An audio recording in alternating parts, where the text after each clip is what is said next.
لله رب العالمين والصلاة والسلام على سيد المرسلين وعلى آله وأصحابه الطيبين الطاهرين أما بعد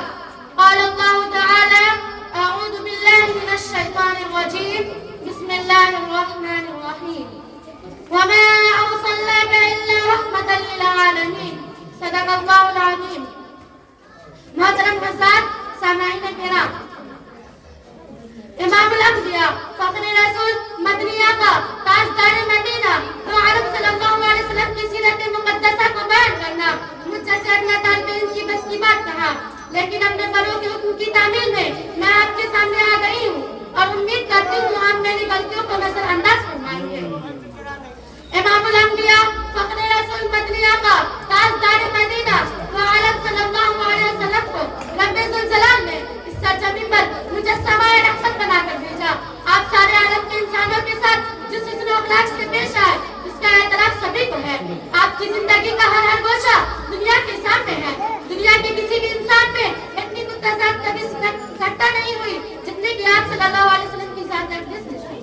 آپ صلی اللہ علیہ وسلم کی ذات اقدس میں رحم و کرم محبت و شفقت عفو و درگزر دلداری و دل نوازی کا ایسا حسین سنگم نظر آ رہا تھا جس سے فیضیاب ہونے والے مرد بھی ہے عورت بھی انسان بھی ہے حیوان بھی بچے بھی ہے بوڑھے بھی دوست بھی ہے دشمن بھی اپنے بھی ہے قرار بھی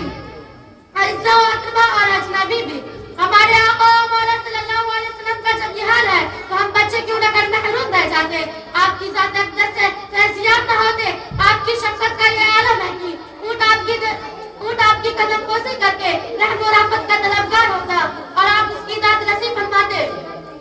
تو ہم بچوں کے ساتھ آپ کی پکی محبت و شفقت کا یہ عالم ہوگا آئیے تھوڑی دیر کے لیے ہم تاریخ کی سیر کریں اور رحمت للعالمین صلی اللہ علیہ وسلم کا بتاؤ ہم بچوں کے ساتھ کیا ہے حضرت انس بن مالک جو بچپنی سے حضور صلی اللہ علیہ وسلم کی خدمت میں لگے رہے فرماتے ہیں حضور اکرم صلی اللہ علیہ وسلم ہم بچوں سے اس طرح پیش آتے جیسے کوئی اس کا پرانا دوست اور بالکل ہم لوگوں میں گھل مل جاتے اور میرے چھوٹے بھائی سے اسرار مذاق فرماتے کہ عمر اور مغیر کہاں چلا گیا آپ ہی کا بیان ہے کہ سرکار دو عالم صلی اللہ علیہ وسلم ایک مرتبہ حضرت حسنین رضی اللہ عنہ کو بلائے تو آپ کی طرف پر دوڑتے ہوئے آتے تو آپ اسے سینے سے لگا لیتے اور بوسہ دیتے ایک مرتبہ آپ نے حضرت حسن رضی اللہ عنہ کو بلائے تو وہ دوڑتے ہوئے آئے اور آپ کی گود میں آ کے گر پڑے اور اپنی انگلیاں داڑھی مبارک میں ڈالنا شروع کر دی تو آپ نے اپنا دہن مبارک بھی کھول دیا تو حضرت حسن رضی اللہ عنہ اپنی زبان آپ کے دہن مبارک میں ڈالنا شروع کر دیا